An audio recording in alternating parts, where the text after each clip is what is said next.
는 국민의 방송 KBS가 6시를 알려드립니다.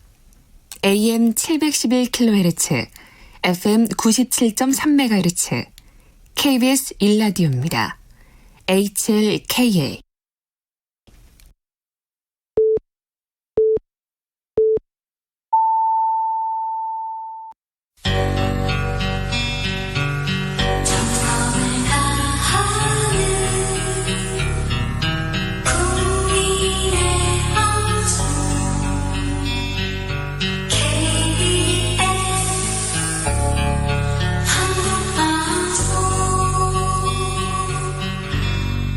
KBS 1라디오 라이브 비상대책위원회 라이브 비상대책위원회 2부 시작합니다. 코로나19 상황실로 이어갑니다. 3월 20일 금요일 코로나19 확진자는 어제보다 87명 늘었습니다. 그런데 주말을 앞두고 날씨가 너무 좋습니다. 하늘은 너무 예뻐요. 주말에 바람 쐬러 나가고 싶으시죠? 그런데 조금만 더 참아주십시오. 사회적 거리두기 조금만 더 지켜야 됩니다. 사우디는 대중교통이 2주간 운행을 안 한대요. 그래서 아예 못 다닌답니다. 캘리포니아에서는 전 국민이 외출 금지령이 내렸고요. 프랑스에서 전 국민 이동 금지령이 내렸습니다. 우리는 현명하게 잘 버티고 잘 견디고 잘 극복하고 있습니다. 이제 조금만 노력하면 코로나 곧 물러갈 수 있습니다. 이길 수 있습니다. 자, 힘을 내자고요. 코로나19가 전 세계로 퍼지면서 세계 경제가 위기입니다. 연일 주가가 출렁이고 있습니다. 급락, 아이고 그 다음 날은 급등, 또 급락. 급을 연속입니다.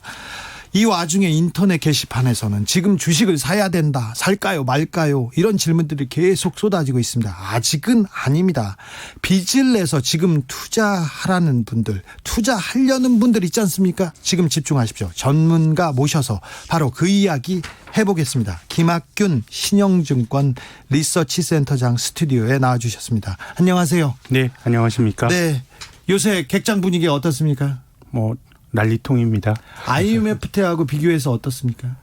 IMF 때가 더 힘들었죠. 근데 그때는 한국만 힘들었다 그러면 네. 지금 그 공폭이 전 세계적으로 벌어지고 있으니까 네.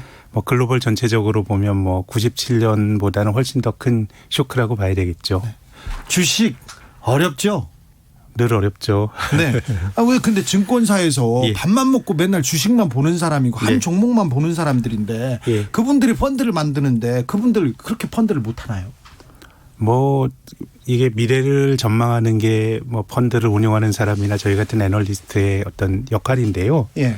근데 미래를 알 수는 없죠. 그냥 과거 확률론에 근간을 해서 예. 어떻게 될 것이다 전망을 하는데, 근데 우리가 지금 지난 2주 동안 경험했던 주가 하락은 네. 정말 처음입니다. 저 글로벌 전체적으로 미국 증시 120년 역사가 있는데 네. 1920년대 대공황, 그리고 2008년도 서브프라임 위기, 그때보다 훨씬 빠른 속도의 주가 하락이 나타났기 때문에 저희가 면피하는 건 아닙니다만은 이 현상 자체는 우리가 생전 처음 보는 일을 지난 2주 동안 투자자들이 경험하고 있습니다. 지금 장은 그러니까 대공황 때보다 더 어렵고 더 어두운 장이다. 이렇게 대공황은 한 3년 정도 이제 진행이 되고, 이제 미국 주가가 결과적으로 고점 대비 90% 이제 떨어졌는데, 네. 지금처럼 한 3주 동안 고점을 찍고 떨어지는 속도는 대공황보다 더 빨랐으니까, 네. 하여튼 속도는 경험해보지 못했던 그런 수직 낙하를 우리가 보고 있습니다. 한국과 미국이 600억 달러, 그러니까 약 77조 원의 통화 스와프 계약을 네. 맺었습니다. 위기 때 스와프, 그러니까 교환한다, 네. 통화를 맞교환한다 이런 건데 이 통화 스와프가 효과가 좀 있습니까? 외환시장에 도움이 됩니까? 저는 어제 한미 통화 수합했다는 얘기를 들으니까 어제와 오늘 세상이 좀 달라 보이더라고요. 아, 그래요? 왜 그러냐면 어떤 경제 위기가 닥치면 일단은 중앙은행이 금리를 낮춰서 돈을 풀고 정부가 재정 정책을 통해서 돈을 풉니다. 네. 한국에서 벌어지는 원화를 가지고 벌어지는 일은 우리가 통제 가능합니다. 한국은행이 돈 찍어내면 되지 않습니까? 네. 근데 우리나라 사람이 미국에 달러 빚을 졌다. 달러가 필요한데 한국에선 달러를 찍어낼 수가 없거든요. 네. 그래서 이제 본질적으로 경제 위기에 대처하는 그 관료들의 대응은 돈을 찍어내는 건데, 우리가 돈을 찍어낼 수가 없기 때문에 미국과 돈을 바꿈으로써 달러에 이제 좀 어떤 완충판을 만든 겁니다. 그래서 한국에 원화를 주고 미국의 달러를 받는 형식이 나타나는 건데 네. 뭐 전체적으로 보면은 뭐 우리가 교육을 하면서 살아가는 나라는 달러라고 하는 기축 통화가 필요하니까 네. 아무튼 중앙은행들 간의 그런 어떤 협조가 만들어진 건 정말 다행스러운 일이라고 생각합니다. 지금 한 보름간 네. 정말 그 역사적인 주가 하락이 있었다고 볼 수 있습니다. 그런데 외국인들은 이 보름간 계속 팔았죠. 네, 계속 팔고 있습니다. 개미들은 계속 사고 있죠. 뭐 그렇죠. 누가 팔면 누가 사야 되는데 네. 또 외국인들의 주식 매도 강도도 우리나라가 외국인 투자가들에게 1992년부터 자본시장을 개방을 했는데 네. 그걸 가장 세게 팔고 있습니다. 네. 그럼 뒤집어서 말하면은 개미 개미들은 투자자는 가장 강하게 사고 있는 거죠. 이거 증권사에서 네. 지금 사면 안 된다고 좀 말렸어야 되는 거 아닌가요? 그건 뭐 답이 없죠. 제 생각에는 지금 전 자산이 주식에 있는 사람은 네. 뭐 이건 뭐 앞으로 주가가 떨어지는 예측의 문제인데 저의 견해로는 세상도 좀 어려워지고 주식도 조정을 받을 것 같은데 네. 내 전 자산이 주식인데 그걸 또 주식을 또 사는 거 예. 이거는 제 생각에는 저는 말리고 싶고 말려야죠. 다만 내가 주식이 하나도 없어 저금리에. 네. 근데 뭐 어떻게 될지 모르겠지만 주가가 많이 떨어졌으니까 내가 앞으로는 모르지만 1, 2년 물어둘 수 있는 돈이라고 생각하면 또 주식을 살 수 있는 거니까 네. 이건 뭐 사람에 따라 다르지만 그래도 하나 좀 말리고 싶은 거는 지금 뭐 사실 뭐 아무도 모르는데 주가는 뭐 아무도 모릅니다. 근데 지금 아래 위로 너무 진폭이 이제 큰데 외상으로 주식을 사게 되면 저는 이게 진폭에 걸려서 이게 견디질 못합니다. 예. 내 돈으로 주식 사면 나쁘더라도 버티면 되거든요. 예. 뭐 전 주식 투자 뭐 여러 가지 평가할 수 있지만 주식 투자 가진 미덕은 만기가 없는 거예요. 그냥 뭐 나쁘면 버티면서 배당받으면 되는데 돈 빌려서 외상으로 주식을 사게 되면 버틸 수가 없습니다. 주가가 떨어지면 증권회사에서 담보 넣으라 그러고 반대 매매하기 때문에 지금처럼 변동성이 클 때는 일단 시간을 이길 수 있는 돈으로 뭐 한다 그러면 자기 돈을 갖고 해야지 빌려서 한 거 굉장히 위험하죠. 절대 빚내서 주식 투자는 안 된다 이 말이죠. 저는 이거 버틸 수 있는 시간에 어떤 그런 기회를 갖지 못하니까요. 그건 지금 같은 널뛰기 장세에서 굉장히 큰 약점이라고 봅니다. 센터장님 최근에 20, 30대가 지금 주식 투자에 거의 뛰어들고 있습니다. 많은 사람이 그런가요? 뛰어들었다고 네. 합니다. 네. 왜 그렇습니까? 이거 증권사나 근데 아니면 언론사에서 20, 30대 투자하라 지금이 바닥이다 이렇게 얘기해서 그런 근데 거 20, 아닌가요? 30대가 투자했다라고 하는 거는 제 생각엔 그런 데이터가 좀 근거를 찾기는 뭐 30대가 집을 샀다라는 얘기는 들었는데 네. 뭐 그건 잘 모르겠습니다만 지금 언론에 계속 나오고 있습니다. 그런가요? 오늘자 동아일보에도 그렇게 나왔고요. 그렇군요. 그건 잘 모르겠네요. 근데 조금 뭔가 좀 조급증이 있는 것 같아요. 예. 우리가 뭐 30대가 집을 사고 뭐 이런 것들도 뭔가 좀 조급증이고 예. 이게 정상적으로 뭐 사실 투자라고 하는 게 전업 투자자도 있습니다마는 자기 본업에서 벌고 예. 뭐 부분적으로 하는 건데 뭔가 좀 본업에서 잘할 수 있는 방법들이 조금 뭔가 좀 어려운 것 같고 굳이 해석을 하자면 또 뭐 집 같은 것도 너무 비싸고 이러다 보니까 조금 시세에 대한 조급증 같은 게 있는 게 아닌가? 굳이 뭐 해석을 하면 그런데 근데 앞서 말씀드렸습니다만 지금은 내가 시장은 잘 모르겠지만 버틸 수 있는 돈이 이길 확률이 되게 높고요. 굉장히 급한 돈으로 투자하게 되면은 하루에 100포인트로 하루 100포인트 떨어지는 이건 누가 감내하겠어요. 그래서 조금 이게 뭐 공자님 말씀 같습니다마는 시간을 이길 수 있는 돈이냐 이게 저는 뭐 제일 중요한 것 같습니다. 아니 공자님 말씀 같아요. 센터장님 원래 근데 증권사에 가면 네. 그분들이 추천하거든요. 이 추천하죠. 펀드, 예, 이 펀드 예. 좋다, 이 주식 그 미래가 있다 이렇게 하는데 네. 그게 뭐 선의로 추천하지만 네. 뭐 애널리스트의 능력의 부족이나 이럴 수도 있고 또 장사하는 입장에서 또 뭐 그럴 수도 있고 근데 뭐 그런 행위 자체에 대해서 뭐 이제 금융 소비자들의 불신감이 있다 이거 인정을 하고요. 예. 다만 뭐 모든 사람들이 그런 건 아닙니다. 뭐 네. 그런 것들 선별하는 것도 네. 또 소비자들의 몫이라고 봅니다. 제가 모든 사람을 이렇게 비난하거나 비판하고 그런 건 예. 아닙니다. 요새 좀 장이 그러다 보니까 조금 어선 예. 네, 주식 투자한 분들이 속상하다고 아유 해서 그럼요. 네, 그럼요. 제가 예, 얘기합니다. 공감합니다. 최근에 네. 삼성전자 주식을 네. 개인 투자자들이 많이 사들였잖아요. 네. 그 이유는 뭡니까? 뭐 제 생각에는 뭐 지금 어려울 때 보니까 상대적으로 좋은 주식을 안 망할 주식을 산다는 측면이 있고 예, 그 측면이 있고요. 예, 또 저는 근데 특정한 네. 증권사나 특정 언론들이 네. 삼성전자를 계속 추천해서 여기를 좀 버티고 있는 거 아닌가 이런 생각도 근데 해봅니다. 뭐 언론의 영향을 받는 사람도 있겠지만 네. 한국 사람들이 사실 뭐 주식 투자를 해서 총체적으로 큰 성공의 경험들이 사실 냉정하면 별로 없어요. 그 뭐 저희 같은 전문가들도 반성해야 된다고 생각하는데 개인 투자자들이 네. 주식에서 재미 못 보죠. 저는 뭐 언론에서 그런 거 할 수도 있겠지만 네. 또 다른 논리들도 많아요. 한국에서 주력 산업들이 너무 어려운데 네. 뭐 그래도 삼성전자가 괜찮을 수 있다라고 보는 사람도 있을 테고 뭐 말씀하신 뭐 언론이 그렇다 그러면 뭐 거기 영향을 받은 사람도 뭐 있을 수 있겠죠. 네. 예. 진짜 궁금한 거 묻겠습니다. 이건 뭐 공자님처럼 얘기하면 안 되고요. 예. 주식시장 예. 현재 어떤 상태고 떨어질 가능성이 크죠 지금? 글쎄요. 제 생각에는 글로벌 주가가 미국을 중심으로 해서 이제 10년 올랐습니다. 네. 그러니까 주식 투자하는 데 있어서 많이 올랐다는 것 자체가 전 굉장히 큰 부담이라고 생각이 되고 예. 근데 10년 동안 오를 때 우리가 먹고 사는 게 좋은 것보다 주식이 좀 많이 올랐거든요. 아, 네. 저금리 하에서 중앙은행에 돈 풀었더니 그 실물 경제로 가는 것보다 자산 가격을 많이 끌어올라서 전체적으로 보면 높은 레벨인 것 같고요. 네. 근데 한국의 경우는 주가가 지금 14년 전 수준인데 근데 그래서 안 올랐기 때문에 이제 오를 때 됐다 이 아니요. 얘기 그런 많았죠. 문제가 아니라 네.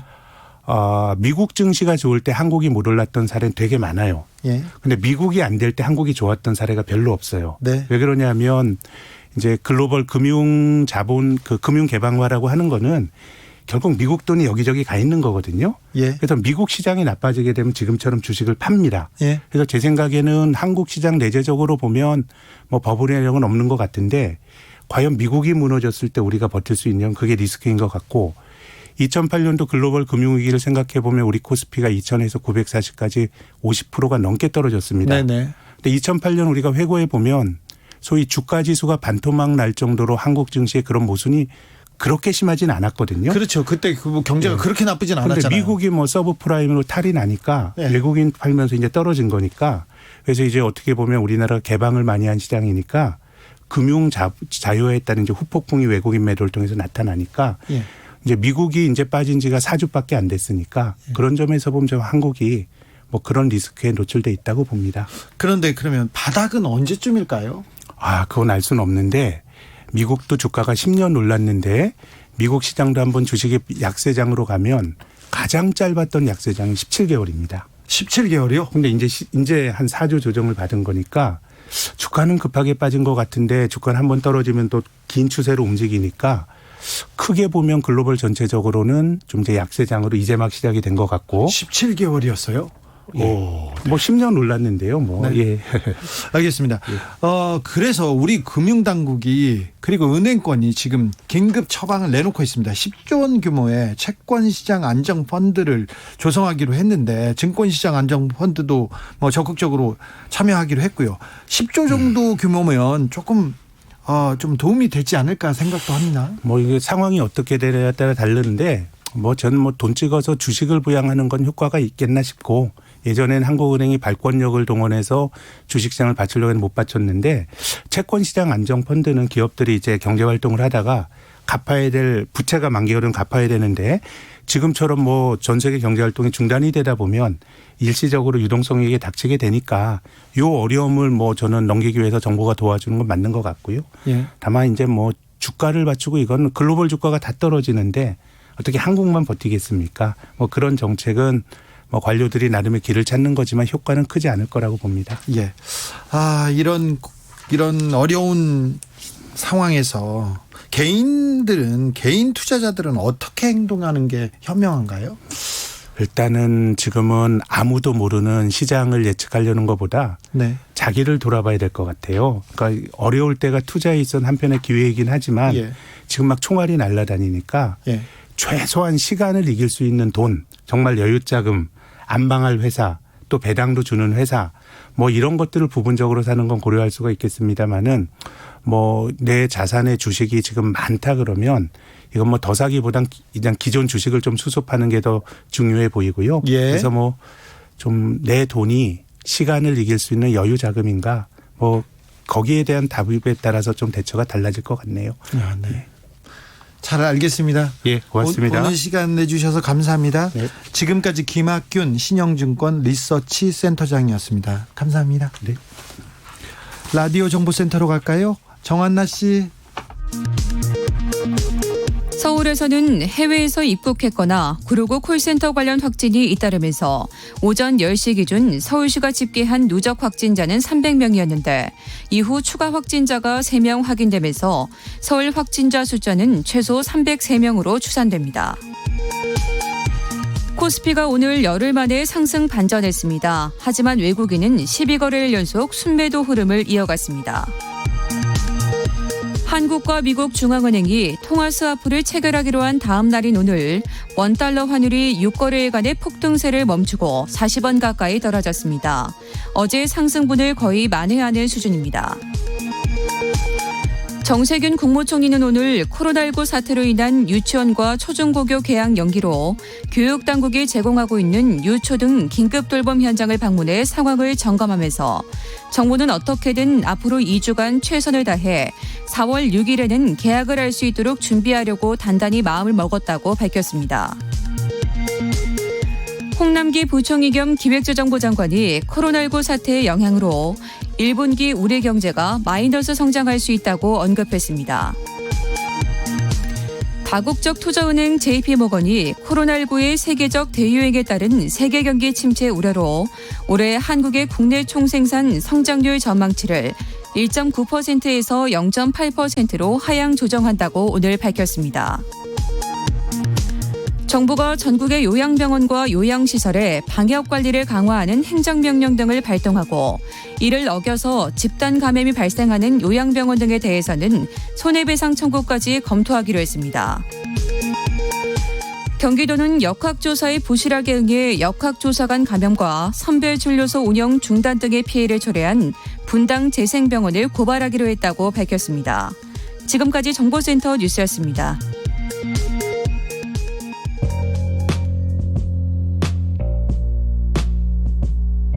당신의 저녁은 예전 같진 않겠지만 계속 똑똑해진다.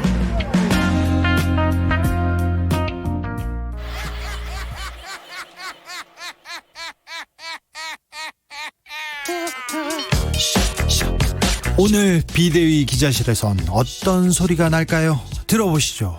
기자들의 수다. 라이브 비대위 기자실을 찾은 오늘의 기자는 미디어 오늘의 정철훈 기자입니다. 안녕하세요. 네, 안녕하세요. 한 주간 잘 지내셨어요? 예, 잘 지냈습니다. 어떤 취재하셨어? 누구 만났어요? 중장기 방송 제도 개선한 기사 썼습니다. 어이, 그렇게 어려운 것도 취재하네. 누구 만났어요? 어제 저기 위원장님 나오셨던데 네. 한상혁 위원장님. 방통위원장. 네, 네. 주로 그런 분들 취재하고 있습니다. 네. 막히면 저한테 말씀하세요. 네. 오늘은 어떤 주제입니까? 예, 이제 총선이 얼마 안 남았는데요. 21대 국회의원 후보들 중에 이 언론인 출신들은 누가 있는지 얼마나 되는지 좀 한번 짚어보려고 가져왔습니다. 정치인들 중에 정치인이 되는 직군 이렇게 쭉 이렇게 보지 않습니까? 언론인이 진짜 많습니다. 그런데 좋은 언론인이 정치권으로 가느냐? 그런 사람도 있죠. 네, 뭐 안 있겠죠. 그런 사람들 되게 진짜 많아요. 좋은 언론인이었는지 모르는데 정치인으로 활동하는 사람들 많습니다. 근데 좋은 언론인도 있겠죠. 네.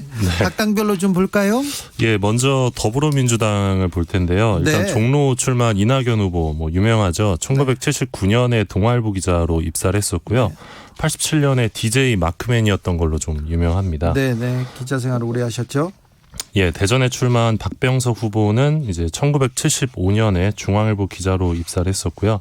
부산 사상에 출마한 배재정 후보는 89년에 부산일보에 입사해서 20년간 주로 경제부에서 근무했다고 합니다. 이 두 분은 경제부 쪽이었어요, 둘 다. 예.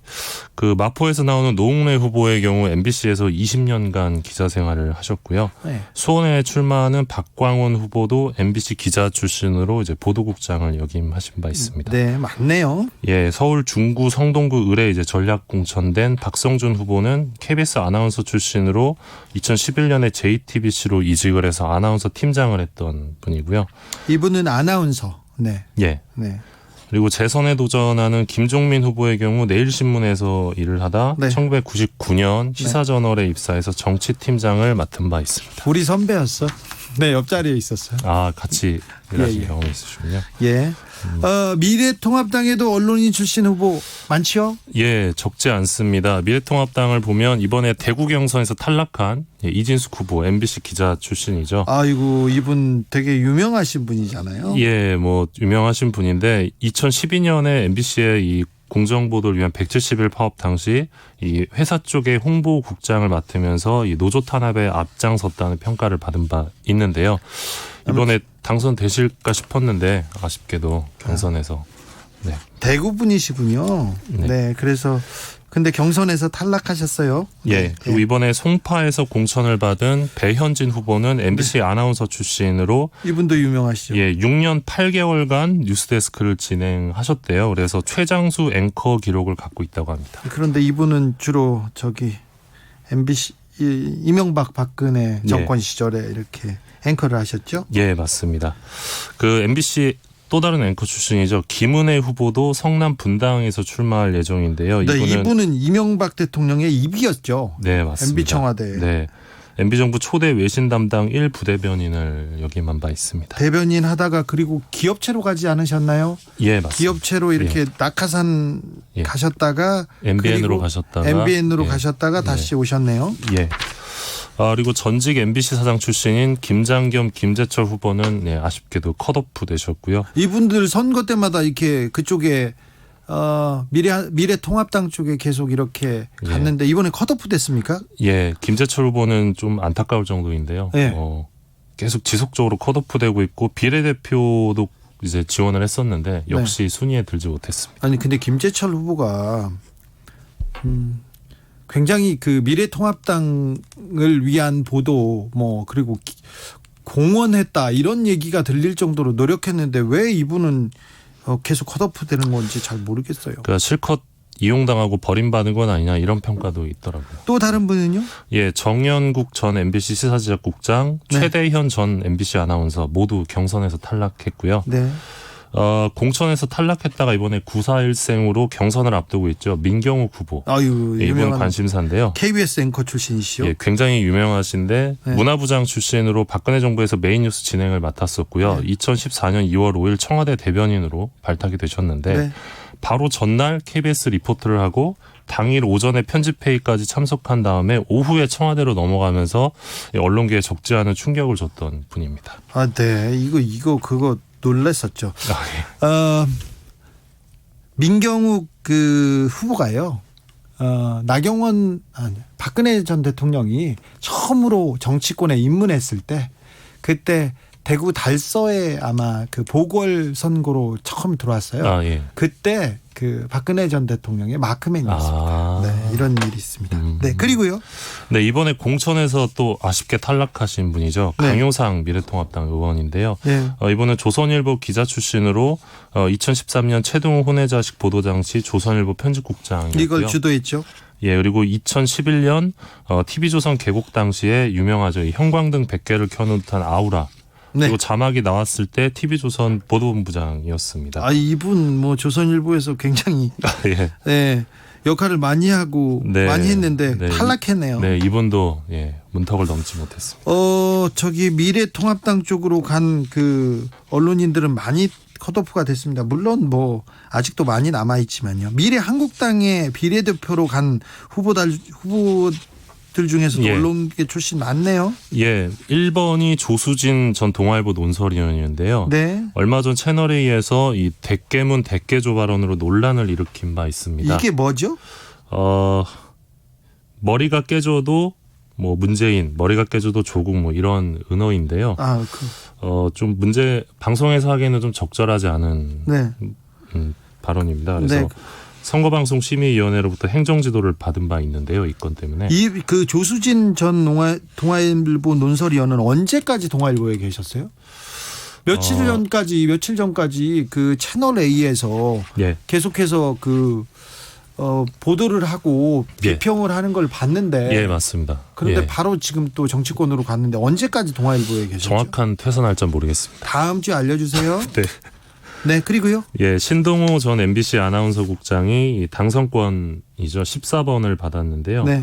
아직은 그 이 순서가 네, 정확하지 바뀔 수도 않습니다. 있습니다. 예, 예. 미래 네. 한국당은 아침 네. 저녁으로 지금 달라지고 있고요. 지금 대표가 바뀌고 공천 심사위원들이 다 바뀌었습니다. 맞습니다. 네. 이분의 경우는 3월 5일에 퇴사를 했는데요. 네. 사내 블랙리스트를 통해 아나운서들에게 인사불이익을 가했다는 이유로 정직 6개월 징계를 받은 바 있습니다. 네. 그리고 이번 비례대표 공천에서 기란영 전 KBS 사장 그리고 김재철 전 MBC 사장 역시 이제 순위에 들지 못했습니다. 미래한국당에다 공천 신청을 냈다가 예. 예. 네. 그리고 방송사 사장인데 예. 또 흥미로운 대목은 비례 8번인데요. 예.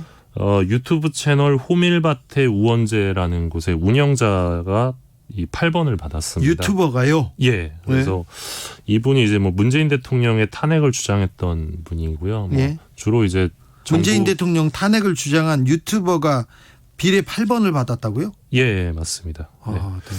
우원재 씨는 언론인 출신인가요? 저도 잘 모르는 분이어가지고 사실. 네. 예. 아니 우리가 모르면 언론인은 아닌가 봐요. 그런데 유튜버시군요. 네. 예, 이번에 미래한국당 비례대표 공천을 보면 유튜버들의 그 지원이 좀 눈에 띄는데 네.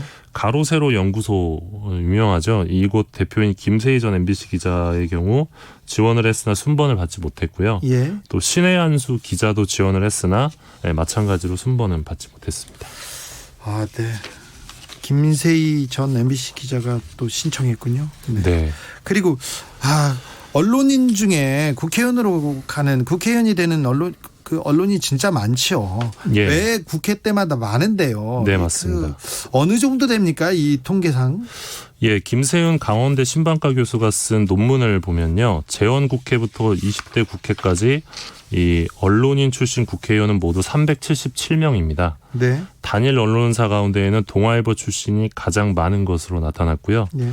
언론인 출신 국회의원 비율은 13대 국회를 제외하고 9대부터 16대까지 15% 이상을 유지했습니다. 어이구. 특히 14, 15, 16대 국회에서는 20% 안팎의 비중을 차지하면서 언론인 출신 국회의원들의 어떤 전성기를 보이기도 그때 했는데요. 동아일보, 조선일보 기자들 국회에 많이 있었습니다. 예, 그러다 17대부터 급격히 비중이 줄었고 19대에서는 처음으로 8.7% 한 자릿수 비중으로 떨어졌고요.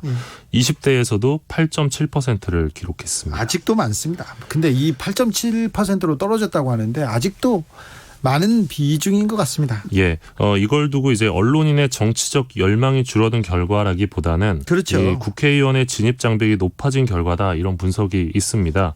실제로 20대 국회의원 선거의 경우 42명의 새로운 언론인들이 출사표를 던진 바 있는데 당선자는 8명에 불과했다고 합니다. 언론인 출신 국회의원을 이제 종합 일간지 순으로 보면 동아일보가 47명, 조선일보가 29명, 경향신문 20명, 중앙일보 17명, 한국일보 15명 순이고요. 방송사 순으로 보면 KBS와 MBC가 각각 20명이었고요. SBS가 7명이었습니다. 네. 예. 그렇군요.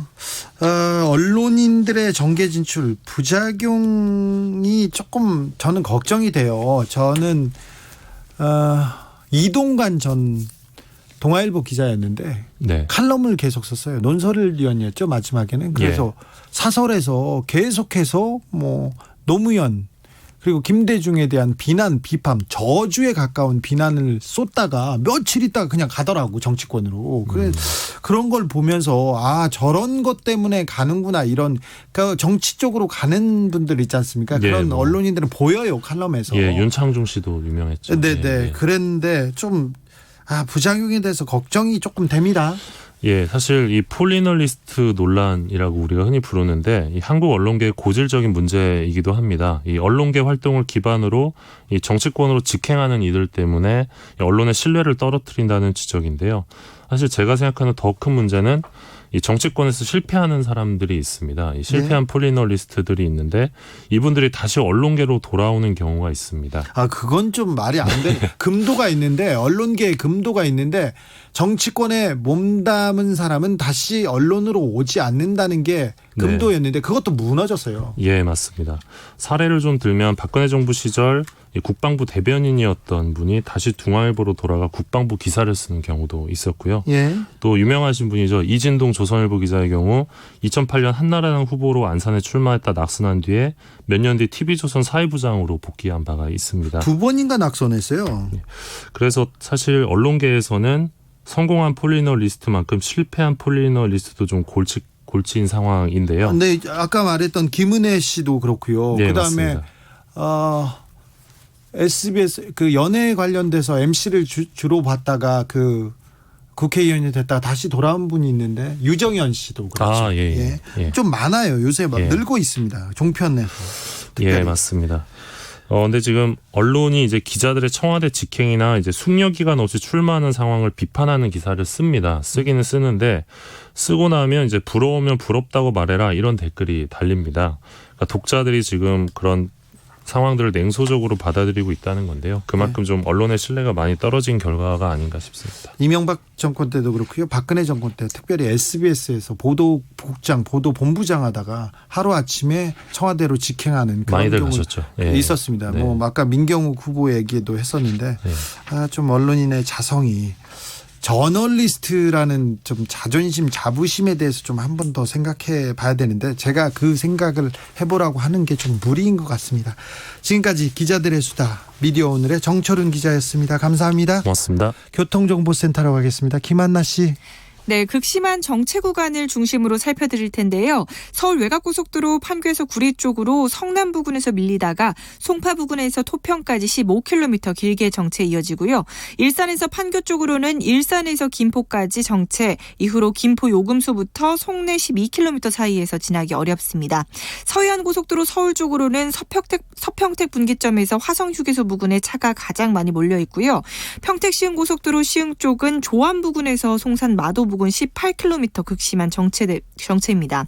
경부고속도로는 서울 방면으로 총 30km가 밀리는 가운데 동탄 분기점 부근에서 수원까지 가장 길게 밀리고요. 중부고속도로 하남 쪽은 일죽에서 남이천 부근 13km 사이 지나기가 어렵습니다. 이후로 중부 3터널 부근과 하남 분기점에서 더딘 흐름 보이고 있습니다. 남해고속도로 순천 쪽으로는 창원 1터널 부근 1차로에서 화물차 사고를 처리하고 있는데요. 이 여파로 창원 분기점 부근 6km 사이에서 속도 떨어집니다. KBS 교통정보센터였습니다.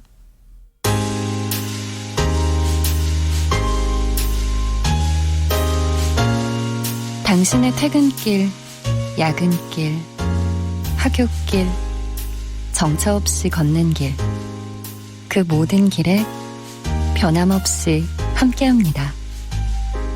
KBS 1라디오 라이브 비상대책위원회.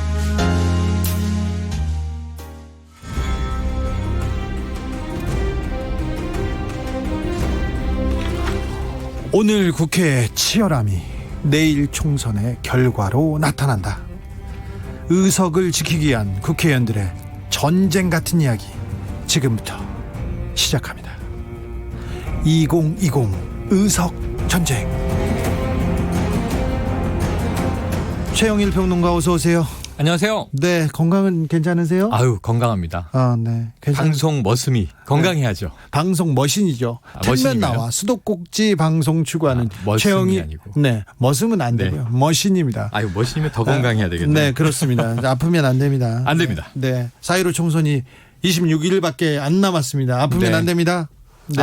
제 계산으로는요. 네. 21일 딱 3주 남았습니다. 무슨 왜냐하면은 계산법이죠?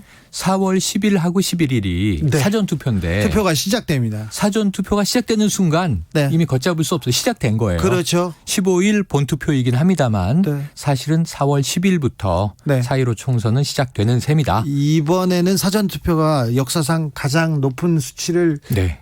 기록할 것 같습니다. 그럴 것 같고 코로나19 때문에 또 분산 투표를 하겠죠. 네, 그렇습니다. 자, 미래한국당 소식 좀 들어볼게요. 네. 하루가 다르게 미래한국당에서는 그 뉴스가 쏟아지고 있는데요. 한성교 대표가 어제 그만뒀는데 오늘 대표가 생기고 네. 미래통합당의 지도부가 다시 꾸려지고 네. 공관위원들이 다 아웃되고 그렇죠. 다 이거 뭐 어떻게 됩니까? 이거 한선교의 쿠데타라는 표현도 있고요. 어떻게 지금 아니 흘러가고 그런데 있습니까? 예를 들면 당 대표는 네. 미래 한국당에 뭐 네. 전 대표가 됐습니다만 한선교 전 대표가 당 대표이던 엊그제까지 네. 당에서 최고 결정권자잖아요. 네. CEO잖아요. 네. 최고 사령탑이잖아요. 네. 그러면 쿠데타를 일으키면 쿠데타는 하극상이잖아요. 네. 내 아랫사람이 윗사람에게 쿠데타라는 네. 단어가 또 있으면 안 되는 거예요. 그렇죠. 대장인데 그럼 위에 또 뭐가 있다는 얘기가 되는 거예요. 있다는 걸 방증하네요. 네, 방증하는 겁니다. 네. 그래서 이제 어제 이 대서특필됐던 한선교의 난, 네. 한선교의 반란, 네. 또 다른 말로는 한선교의 마이웨이 예. 이렇게 쓴 언론도 있었고요. 그런데 이게 진압된 거잖아요. 그렇죠. 하루 만에 끝난 거네. 사퇴하면서 네. 가소로운 자들이 예. 이 표현을 5번 썼습니다. 네. 눈물도 보였고요. 그리고 결국은 그 누군가가 네. 외부 세력이 우리가 만든 이 비례명단 이런 얘기를 했어요. 비례명단을 예. 처음 만들었던 비례명단을 10번을 봤는데 예. 너무 잘된 명단이었다. 예. 손댈 곳이 없는 것이다. 그런데 외부에서 누군가를 당선권에 집어넣으려는 세력이 힘이 작용했다는 걸 이야기하면서 네. 사실은 이거 4.15 총선까지는 얘기 못한다. 네. 왜냐하면 저 좌파들이 이기게 둘 수 없지 않느냐 이런 얘기를 했는데 오늘 다 얘기를 했더군요 이미. 네. 얘기를 인터뷰에서. 하기 시작했어요. 얘기를 하기 시작했습니다. 어떤 얘기를 시작했죠? 네, 그러니까 이제 황교안 미래통합당 네. 다른 당의 대표가 다른 당 대표입니다. 압력을 넣었다. 네. 이런 이야기를 이제 시작을 했습니다. 예. 그래서 예. 결국 이제 나는 진압이 됐죠. 예. 그걸 바로 어제 사퇴한 날 그러면 어떻게 되는 거냐? 이 미래한국당은 사령탑은 누가 하느냐? 참 신기한 일이요. 그날 입당한 인사들이 있는데 원유철 의원, 예. 미래통합당에서 미래한국당으로 갑니다. 예. 정가균 의원 모두 다 이 자유한국당 시절에 중진 의원들입니다. 네. 물론 불출마 선언한 이제 의원 현역 의원들이에요. 건너가서 오늘 원유철 의원이 대표가 됐죠. 네. 그리고 또 하나의 문제 난관이 있었으니 공병호 공관위원장도 네. 우리는 최선을 다해서 공천을 했다. 그래서 비례명단을 버텼죠. 땄다. 버텼어요. 버텼고 무슨 얘기를 하냐면 이 저쪽 당이 섭섭할 수는 있는데 저쪽 당이 바라보는 인재상과 우리 당이 바라보는 인재상은 다를 수 있는 거 아니냐. 예. 근데 왜 남의 당 공천에 감나라 배나라 하느냐라는 취지의 이야기를 하면서 또 이 어제 라디오 인터뷰에서 이거 선거법 위반의 소지가 있다라는 예. 이야기를 했어요. 했어요. 그래서 그 싸움이 그래서 이 싸움이 어디로 가나 했는데 네. 이분도 결국은 진압됐다. 진압됐죠. 진압될 거라고 예상을 했습니다. 네. 결국 이제 당권이 바뀌었고요. 예. 그럼 공관위도 다 바뀔 수밖에 없습니다. 네. 최고위도 총사퇴를 어제 했고요 이미. 네. 네. 그러니까 이 이름은 그대로 미래한국당인데 네. 하루 만에 예. 하루 만에 뭐 3일천하라는 말도 나옵니다만 네. 하루 만에 이 한선교의 나는 이 마이웨이는 진압이 됐고 이 사자성어가 하나 새로 생겼습니다. 뭘로요? 읍참선교. 아, 네. 네, 원래는 읍참마속인데 네. 네, 목을 쳤다는 이야기가 되겠죠. 저기 한선교 전 대표의 네. 지금 모르는 게 없는 우리 최용일 평론가의 네네. 개인적인 궁금증이어서 물어봅니다. 네. 한선교 전 대표의 그 얼굴 변화에 네. 대해서 굉장히 네네. 궁금한 게 많아요. 근데 네. 저기 아나운서 시절에 MBC 아나운서였습니다. 근데 꽃미남. 뭐 그래서 그 특별히 아주머니들한테 엄청난 인기를 네네. 그랬죠. 얻었는데 그랬죠. 요새는 좀 조금 많이 안쓰러워 보이시더라고요. 많이 안 좋아 약주 보이시죠. 좋아하시죠? 약주 좋아하시죠. 네. 약주 좋아하시고 뭐 가끔 국회에서는 또 술 드시고 네. 이런저런 이야기를 해서 많이 드셨어요. 속사정을 말씀하셨을 때도 있고 예. 때로는 또 좀 실언을 했을 때도 있고 네. 논란이 됐을 때도 있는데 네. 그 얼굴 변화는 뭐 이 5단 변화라고 많이 지금 이제 SNS에 도는데 저는 그냥 좀 개인적으로는 짠해요. 아, 네. 왜냐하면 하나는 건강이 많이 안 좋으신가 보다 이런 네. 생각 때문에 걱정이 되고 두 번째는 뭐냐 하면 정치가 사람을 저렇게 힘들게 하는 거구나. 네. 그런 것도 있고 또 떠나는 뒷모습이 네.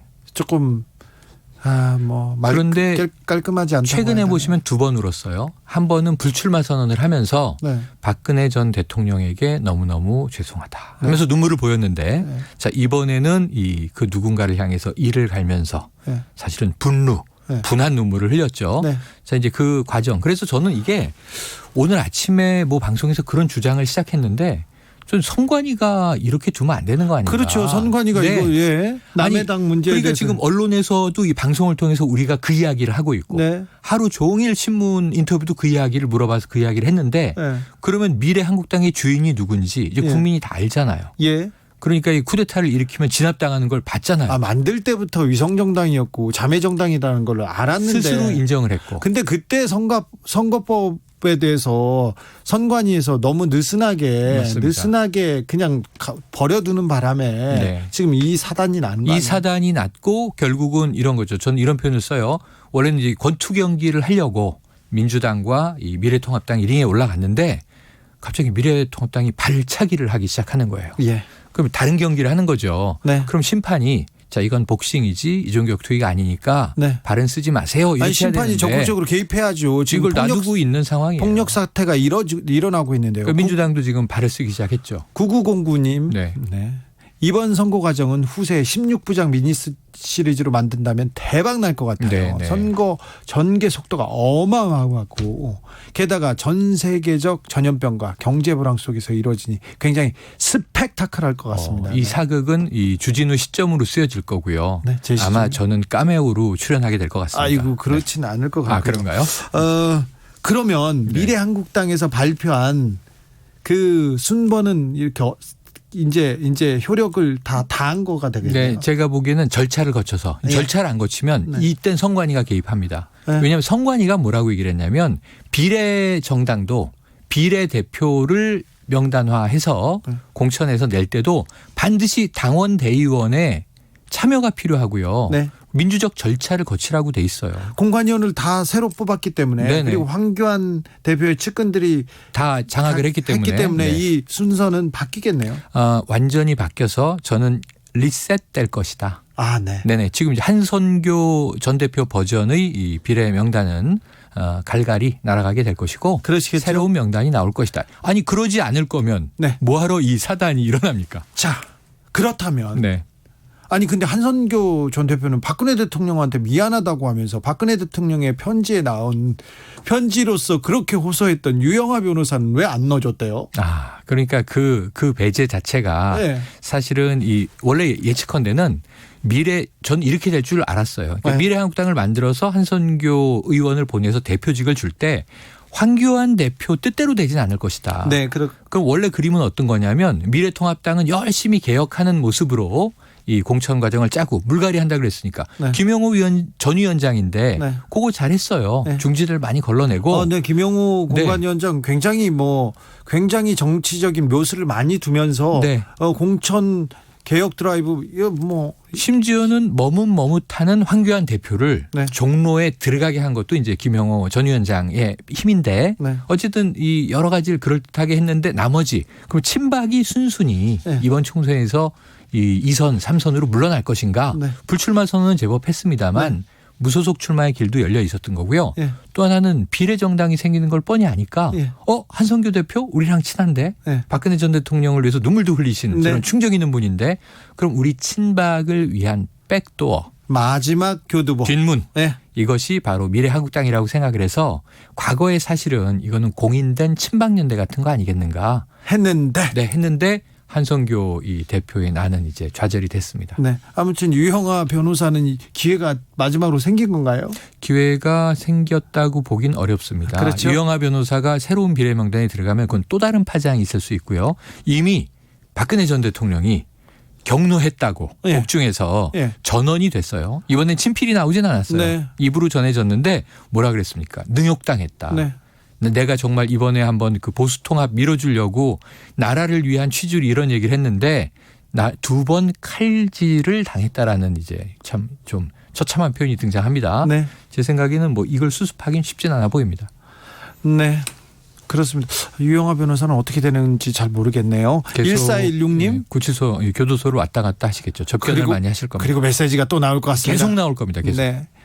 1416님 미래한국당 걱정하지 마시고 걱정하는 건 아닌데 민주시민 비례당이나 잘하세요. 네. 이렇게 문자 오셨습니다. 저희가 걱정하는 건 아닙니다. 더불어민주당 아니요. 전 걱정하는 거예요. 걱정이에요? 왜냐하면 보수와 진보가 정말 균등하게 제대로 뿌리 내리고 자라야 대한민국 정치가 네. 이게 우리 리영희 선생님의 책이지 않습니까? 새는 좌우의 날개로 나는데 한쪽이 망가지면 안 되죠. 전 지금 진흙탕 싸움이 됐는데 비례정당 때문에 이번 총선이 진흙탕 싸움이 된 거예요. 네. 선거법 개정안에 소수정당들의 다양성을 보장하려는 취지가 바로 이 미래한국당 때문에 다 어그러졌잖아요. 아, 네. 그렇습니다. 더불어민주당 중심의 비례연합정당도 좀 시끄럽습니다. 시끄럽습니다. 그러니까 애초대로 안 됐죠. 원래는 예. 정계련, 정치개혁연합과 여기가 플랫폼이 돼서 예. 민주당이 참여하고 예. 여기에 이제 원내 정당으로는 정의당, 네. 민생당 그리고 또 이제 원외 진보 정당으로는 예. 미래당, 녹색당 이런 곳이 합류해서 원내외 범진보 비례연합 정당을 만들 것으로 관측이 됐는데 정계련 생각은 그랬죠. 네, 정계련 생각은 그랬죠. 네, 그랬는데 근데, 네. 민주당도 거기에 좀 호응하는 듯했어요 처음엔. 네. 그런데 여기서 첫 번째 이 어긋남은 정의당입니다. 이거 네. 어쨌든 비례정당을 범진보에서 만든다는 것도 처음에 이렇게 얘기를 했어요. 불법적인 꼼수 정치에 꼼수 정치로 맞대응하는 것은 네. 저 부끄러움도 모르는 수구 보수에게 면죄부를 주는 것이다.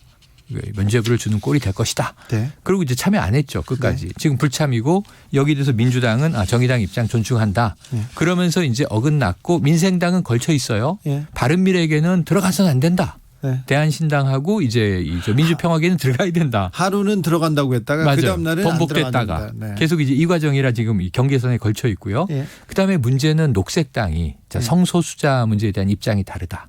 그래서 이제 다른 길을 가게 됐고 민중당이 이제 원내의석 한석이지 않습니까? 예. 원래 참여 선언했다가 이념이 너무 다르다. 그리고 이제 불참하기로 했고 미래당은 뭐야 다 나가버렸네. 그럼 이게 결국은 민주당의 위성정당으로 전락한 거 아닙니까? 그리고 나가버렸고 그래서 그 사이에 민주당은 이미 플랫폼을 정계련에서 바꿨죠. 네. 시민과 함께로. 네. 그래서 지금은 더불어 시민당이라는 이름으로 다른 원외 소수정당이 4개 들어와 있어요. 네. 이렇게 이제 꾸려진 상황입니다. 그래서 그러면 더불어시민당도 이제 그 후보를 내겠죠. 네. 순번을 정하고. 네. 민주당의 원칙은 최대한 소수정당 진보적인 정치인들이 좀 선순위로 가고 민주당은 후순위로 배정하겠다 이런 얘기를 했으니까. 그리고 몇 명은 또 그 당에서 네. 주목할 만한 분들을 모셔서 네. 이 당도 좀 정체성을 좀 보일 것 같습니다. 일주일 동안 선거 기간에는 일주일 동안 무슨 일이 있을지 얼마나 많은 일들이 생길지 그런데 벌써 민주당은 이 놀랍습니다. 위성이 하나 또 있어요. 네. 열린민주당도 있잖아요. 위성이라고 볼 수는 없고 또 자발적인 당이 하나 그러니까 있죠. 외부에 자발적인 비례정당이 하나 생겨 있어요. 네. 그래서 이것을 이제 물론 이제 이 야권에서는 보수 야권에서는 위성이 2개다 뭐 이제 이러는 거예요. 네. 그런데 열린민주당은 또 달라요. 네. 이 정봉주 전 의원과 손혜원 무소속 의원이 네. 함께 이제 손을 잡고 만들었는데 여기도 지금 보도되는 바로는 상당히 하마평에 네. 꽤 비중 있는 인사들이 참여하는 것으로 나오고 있어서 네. 흥행에 성공할지 네. 지켜봐야 될 대목입니다. 더불어민주당에는 그 최강욱 전 청와대 비서관이 참여할 것인지 아닌가에 열린민주당. 네. 열린민주당에 네네. 대해서는 초미의 관심이죠. 네, 초미의 관심이다. 청와대에서 바로 거기로 가는 거기 때문에 네. 부담도 굉장히 클 것 같고요. 어찌 보면 검찰에게 타격을 받아서 네. 결국은 청와대 공직기강 비서관을 물러났는데 바로 총선에 뛰어들었는데 열린민주당 행으로 할 것이냐. 예. 이게 지금 아주 초미의 관심이죠. 그렇습니다. 공천 탈락 후에 무소속 출마 러시입니다. 러시입니다. 선언하는 분들이 많습니다. 맞습니다. 이게 민주당도 좀 있고요. 예. 미래통합당은 아주 많습니다. 네. 지금 오늘 화제는 누구냐면 박찬주 예비역 육군대장이에요. 이분은 황교안 대표가 네. 거의 1번으로 모신 분인데. 그러니까 인재 영입 1호 아니냐? 네. 근데 황교안 대표는 1호 아니다. 네. 여러 명이 함께 들어왔는데 처음에 문제가 터졌을 때도 네. 이 영입이 제대로 된 영입이냐 아주 무리가 컸는데 네. 황교안 대표는 배제라뇨. 네. 귀한 분입니다. 네. 이렇게 이제 얘기를 했던 분이에요. 네. 그래서 슬그머니 빠졌다가 네. 그럼 이제 미래한국당 비례로 올라가지 않겠는가 그랬다가 공천 다 탈락됐어요. 네. 그런데 이제 천안 지역에서 고향인데 무소속으로 나간다. 시청에서 선언을 했어요. 네. 아마 제가 보기에는 어떻게 될지. 하루 이틀 기다렸으면 미래 한국당으로 갈 수도 있었지 않나 그런 생각도 해보는데. 어쩌면. 네네. 어쩌면. 근데 네. 원래 정치는 하루 앞을 모르니까 네. 조변 섞기에서 이런 일이 벌어집니다. 또 설마 출마를 해서 그쪽에서 또 당길 수도 있습니다. 네. 그래서 어쨌든 이 미래통합당 쪽에는 지금 무소속 의원이 뭐 TK, PK를 중심으로 10여 명이 남아서 어떤 분들입니까? 지금 대표적으로 홍준표 전 대표죠. 네. 근데 이 PK 지역에 여기는 양산 을에 나오려고 그랬다가 아예 대구로 가버렸죠. 그렇죠. 예, 어찌 보수의 심장부에서 나는 민주당이랑 안 싸운다. 네. 난 통합당이랑 싸우겠다 이 기치고 김태우 전 지사 원래 예정했던 대로 네. 이 경남 산청 쪽에서 나오고 그리고 정태욱 의원도 무소속 출마했어요. 무소속 출마 선언했습니다. 이부 망천. 이부 망천입니다. 이부 망천 이 망언에. 아유 그 망언 설명 안 드릴래요. 그건 너무 민망한 내용이에요. 그러니까요. 그거는 정치인이 해서는 안 될 말이고 지역 비하가 돼버리는 아니 그래도 내용입니다. 정태욱 의원은 그래도 네. 차명진 후보보다는 훨씬 양반이었습니다. 네, 세월호 문제를 징글징글하다 이렇게 예, 표현했죠. 근데 예. 차명진 전 의원은 공천을 받았단 말이에요. 받았습니다. 네. 그러니까 이게 그 망언이 그렇게 또 기준이 되지는 않는 것 기준이 같아요. 되지 않고 처음엔 아주 엄포를 놨는데 네. 슬그머니 사라졌다 예. 이렇게 보여지고 또 다른 분 누구 있죠? 뭐 지금 여러 분이 있어요. 그리고 지금 대기 중인 분도 있습니다. 뭐 아, 이주영 의원 네. 뭐 굉장히 다선의 중진 의원인데 이분 그 동네에서 평도 좋고요. 평 좋습니다.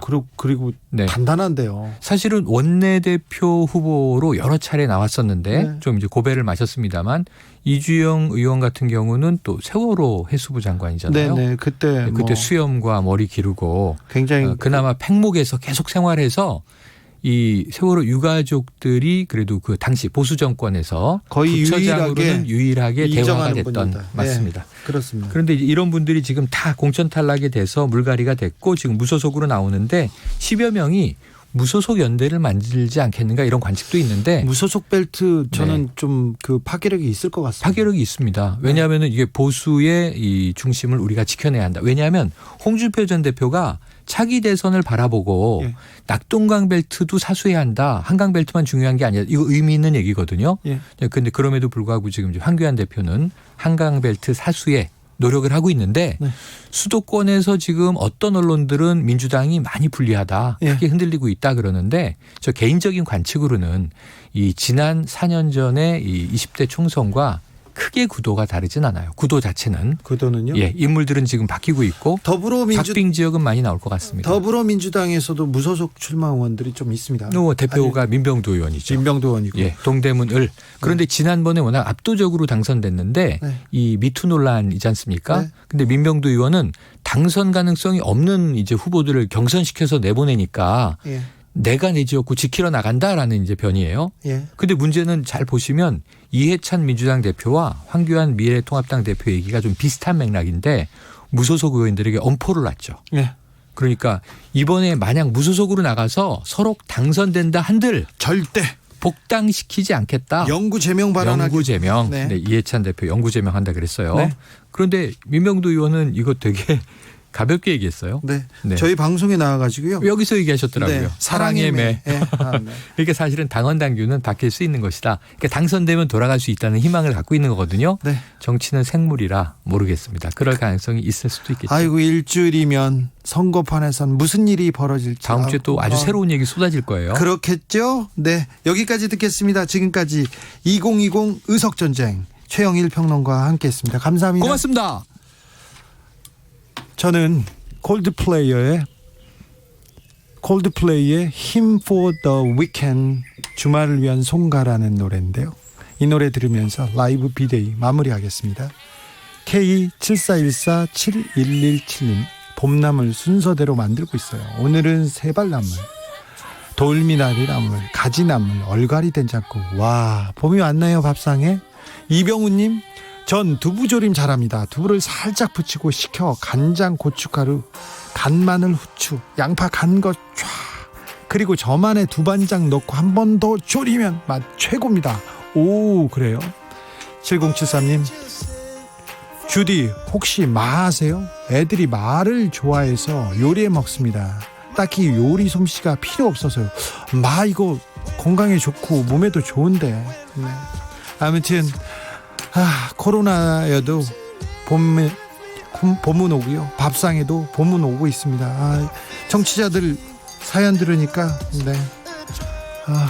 봄 밥상에 기대되네요. 네. 라이브 비데이 여기서 마치겠습니다. 퀴즈 정답은 1번이었습니다. 사랑. 1번 사랑. 모바일 커피 쿠폰 받으실 분은 라이브 비데이 홈페이지에서 확인하시고요. 저는 내일은 비데이 스페셜에서 인사드립니다. 그리고 월요일 오후 5시 5분에 돌아오겠습니다. 지금까지 주진우였습니다.